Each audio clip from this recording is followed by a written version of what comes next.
स्त्रियां स्नेहवश विकल हो जाती हैं, मानो संध्या के समय चकवी भावी वियोग की पीड़ा से सोह रही हो, दुखी हो रही हो। इनके चरण कमलों को कोमल तथा मार्ग को कठोर जानकर वे व्यथित हृदय से उत्तम वाणी कहती हैं। इनके कोमल और लाल लाल चरणों तलवों को छूते ही पृथ्वी जैसे ही सकुचा जाती है, जैसे हमारे हृदय सकुचा रहे हैं। जगदीश्वर ने यदि इन्हें बनवास ही दिया है तो सारे रास्तों को पुण्यमय क्यों नहीं बना दिया। यदि ब्रह्मा से मांगे मिले तो हे सखी, हम तो उनसे मांग कर इन्हें अपनी आंखों में ही रखें। जो स्त्री पुरुष इस अवसर पर नहीं आए वे श्री सीताराम को नहीं देख सके। उनके सौंदर्य को सुनकर वे व्याकुल होकर पूछते हैं बंकी भाई, अब तक वे कहाँ तक गए होंगे। और जो समर्थ हैं वे दौड़ते हुए जाकर उनका दर्शन कर लेते हैं और जन्म का परम फल पाकर विशेष आनंदित होकर लौटते हैं। गर्भवती, प्रसूता आदि अबलाएं स्त्रियां, बच्चे और बूढ़े दर्शन न पाने से हाथ मलते और पछताते हैं। इस प्रकार जहाँ जहाँ श्री रामचंद्र जी जाते हैं वहाँ वहाँ लोग प्रेम के वश हो जाते हैं। सूर्य कुल रूपी कुमुदनी के प्रफुल्लित करने वाले चंद्रमा स्वरूप श्री रामचंद्र जी के दर्शन कर गांव में ऐसा ही आनंद हो रहा है। जो लोग वनवास दिए जाने का कुछ भी समाचार सुन पाते हैं वे राजा रानी दशरथ के कई को दोष लगाते हैं। कोई एक कहते हैं कि राजा बहुत ही अच्छे हैं जिन्होंने हमें अपने नेत्रों का लाभ दिया। ये स्त्री पुरुष सभी आपस में सीधी स्नेह भरी सुंदर बातें कर रहे हैं। कहते हैं कि माता पिता धन्य हैं जिन्होंने इन्हें जन्म दिया।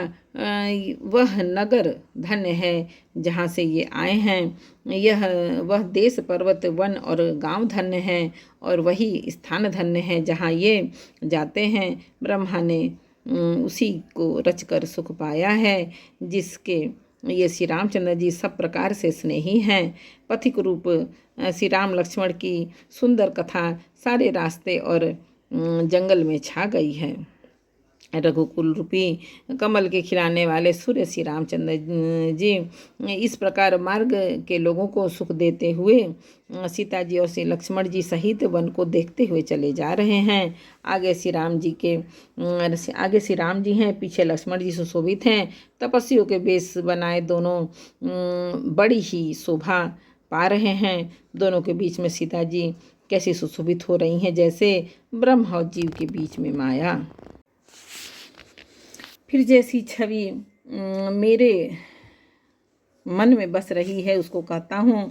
मानो बसंत ऋतु और कामदेव के बीच में रति कामदेव की स्त्री शोभित हो। फिर अपने हृदय में खोज कर उपमा कहता हूँ कि मानो बुध चंद्रमा के पुत्र और चंद्रमा के बीच में रोहिणी चंद्रमा की स्त्री सो रही हो। प्रभु श्री रामचंद्र जी के जमीन पर अंकित होने वाले दोनों चरण चिन्हों के बीच बीच में पैर रखती हुई सीता जी कहीं लक्ष्मण भगवान के चरण चिन्हों पर पैर न टिक जाए इस बात से डरती हुई मार्ग में चल रही है।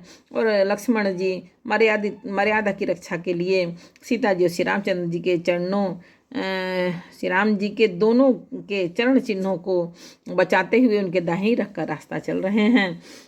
श्री राम जी लक्ष्मण जी सीता जी की सुंदर प्रीति वाणी का विषय नहीं है, अर्थात अनिर्वचनीय है, अतः वह कैसे कही जा सकती है। पक्षी और पशु भी उस छवि को देखकर प्रेमानंद में मग्न हो जाते हैं। पथिक रूप श्री रामचंद्र जी ने उनके भी चित्त चुरा लिए हैं। प्यारे पथिक सीता जी सहित दोनों भाइयों को जिन जिन लोगों ने देखा उन्होंने भव का आवागमन मार्ग, जन्म मृत्यु रूपी संसार से भटकने का भयानक मार्ग बिना ही परिश्रम आनंद के साथ तय कर लिया, अर्थात वे आवागमन के चक्र से सहज ही छुटकर मुक्त हो गए। आज भी जिनके हृदय में स्वप्न में भी कभी लक्ष्मण सीता राम तीनों बटोही आ बसे तो वह भी श्री राम जी के परम धाम के उस मार्ग को पा जाए जिस मार्ग को कभी कोई बिरले ही मुनि पाते हैं। तब श्री रामचंद्र जी सीता जी को थकी हुई जानकर और समीप ही एक बड़ का वृक्ष और ठंडा पानी देखकर उस दिन वहीं ठहर गए। कंद मूल फल खाकर रात भर वहाँ रहकर प्रातःकाल स्नान करके श्री रघुनाथ जी आगे चले। सुंदर वन, तालाब और पर्वत देखते हुए प्रभु श्री रामचंद्र जी वाल्मीकि के आश्रम में आए। श्री रामचंद्र जी ने देखा कि मुनि का निवास स्थान बहुत सुंदर है। वहाँ सुंदर पर्वत, वन और पवित्र जल है, सरोवरों में कमल और वनों में वृक्ष फूल रहे हैं। मकरंद रस से मस्त हुए भौरे सुंदर गुंजार कर रहे हैं। बहुत से पशु कोलाहल कर रहे हैं। वैर से रहित होकर प्रसन्न मन से विचर रहे हैं। पवित्र और सुंदर आश्रम को देखकर कमल नयन श्री रामचंद्र जी हर्षित हुए। रघु श्रेष्ठ श्री राम जी का आगमन सुनकर मुनि वाल्मीकि जी उन्हें लेने के लिए आगे आए। श्री रामचंद्र जी ने मुनि को दंडवत किया। विप्र श्रेष्ठ मुनि ने उन्हें आशीर्वाद दिया। श्री रामचंद्र जी की छवि देखकर मुनि के नेत्र शीतल हो गए और सम्मानपूर्वक मुनि उन्हें आश्रम में ले आए। श्रेष्ठ मुनि वाल्मीकि जी ने प्राण प्रिय अतिथियों को पाकर उनके लिए मधुर कंद मूल फल मंगवाए। सीता जी, लक्ष्मण जी और श्री राम जी ने फलों को खाया। तब मुनि ने उनको विश्राम करने के लिए सुंदर स्थान बतला दिया। मुनि श्री रामचंद्र जी के पास बैठे और उनकी मंगल मूर्ति को नेत्रों से देखकर वाल्मीकि जी के मन में बड़ा भारी आनंद हो रहा है। तब श्री रघुनाथ जी कमल श्रद्धि से हाथों को जोड़कर कानों को सुख देने वाले मधुर वचन बोले। हे मुनिनाथ, आप त्रिकालदर्शी हैं। संपूर्ण विश्व आपके लिए हथेली पर रखे हुए बेर के समान है।